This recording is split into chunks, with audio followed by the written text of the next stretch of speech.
মেয়েটা যেহেতু এখন একটু বড় হচ্ছে, ও সব সময় চায় নিচে যেয়ে একটু খেলা করতে। তো চেষ্টা করি শত কাজের মাঝে হলেও ওকে একটু নিচে নিয়ে যাওয়ার। তো এই তো মেয়েটা বল খেলছে এবং খুব বেশি এনজয় করতেছিল। খেলার মাঝখানে হঠাৎ করে কিন্তু আয়েশার পায়ে ব্যথা শুরু হয়, তারপরে ও কিছুতেই খেলতে চাচ্ছিল না। তো আমি ওকে অনেক বেশি ইন্সপায়ার করলাম, তারপরে সে কিন্তু অনেক বেশি এনজয় করে খেলতেছিল। বাচ্চাদেরকে ভালো কাজে সবসময় কিন্তু ইন্সপায়ার করা উচিত।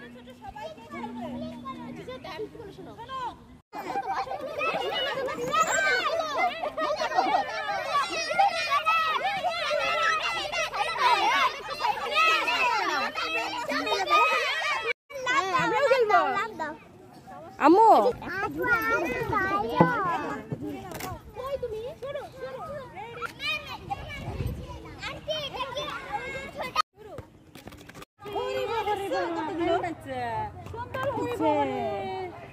কিন্তু এইটুকুর বাইরে যাওয়া যাবে না, ওইদিকে যাওয়া যাবে না।